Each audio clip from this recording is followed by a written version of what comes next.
comparing weapons and armors when you're buying them from the shop. Oh, okay. That's not it.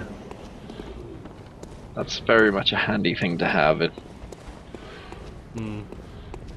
I thought they would have put it in because it was a pretty big thing from when I was talking to people about Dark Souls, and they were saying, I don't mind the system that they have, but the biggest problem is when I'm checking things on the fly and I just pick something up and I want to see if it's better or worse. There's no comparison thing, so I can't see whether it's better or worse. Yeah, it's a weird sort of way to do it, really, because especially in a game like this where stats pretty much are vital to your survival. Pretty much, yeah. It's weird to think that you wouldn't be able to figure out on the fly what's better.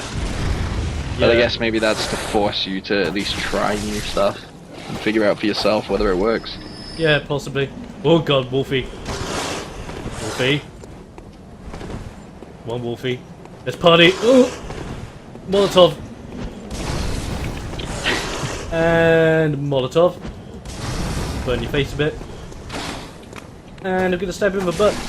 Well, or just smack you with my gentleman cane. You got this, dude. You got this.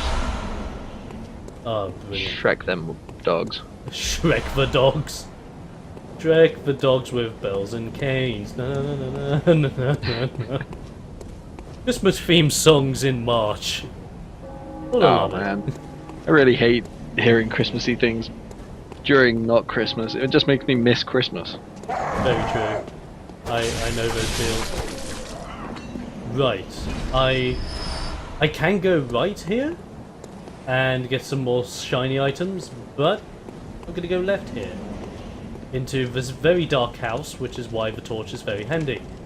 Because in here, this is where we can go in order to get a shortcut back to the map. So I'm totally going to use this. This is one thing I have learned. Finding the shortcuts back to like one of the lamps we've just found, or the starting area where you can just get back, is pretty essential. Like, if you can do that first when you're on a run, go for it. But obviously that involves exploring, and exploring can be a bit of a double-edged sword, because sometimes you'll find an area that, yes, will take you to the next lamp. However, the game is now constructed very much like a Demon Souls, where you can pretty much go on a half-assed trip halfway around the map, find no lamps but get all the items and all the experience you ever wanted, and die before you hit the next lamp. So it's a matter, but it is a good feeling though. You don't feel as if you're pressured to find the shortcuts or to find the next one. Yeah. Especially since everything's so well built. You're exploring while getting the shortcuts, and then when you find the shortcuts, they feel great. Because you feel as if you've gone on this really big journey just to get to this point. And if you look at where the shortcuts are, you just think to yourself, I can now bypass this massive chunk of the game simply because I opened this one door. Well, Dark Souls had very similar things, didn't it? But obviously, it's a bit less of a pressure in those. Well, at least in the second one. Yeah. I remember in the first one, it seemed pretty similar. Where if you managed to make a shortcut back to a point that you'd previously been to, it's like pretty much like a lifeline. Yeah. So this is one thing you notice. From the back of my character, I don't look too bad. From the front of my character, I'm covered in blood. I am dirty, I'm covered in blood. Even my cane is covered in blood. And it's such a good effect to have. And is there any like sort of effect from the blood? Or is it literally just for the sake of being covered in blood? I think it's literally for the sake of being covered in blood. I like it. It's a nice aesthetic touch. Okay, so this is one thing I will show you. The reason why I've stopped here is simple. That castle landscape is amazing looking. And the moon behind it, I'm guessing that's the moon behind it. Oh my god, it's just beautiful. It reminds me of the old school days of Anor Londo. It's that good. It's got a sort of Castlevania, Van Helsing feel to it. I know! I'm a huge fan of Castlevania. So good. So yeah, we're gonna go all the way back to our hub, back to the Hunter's Dream, because I think it is time to find out some more stuff. Yeah, because now, after returning, after doing that simple loop, the door's open. See what's inside. Oh, it's a man in a wheelchair.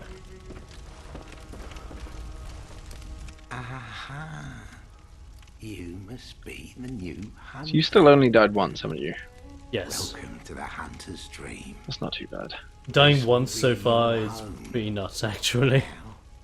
Because on my first run so far, I would have died. I technically died 10 times just doing that one Friend to loop. you hunters.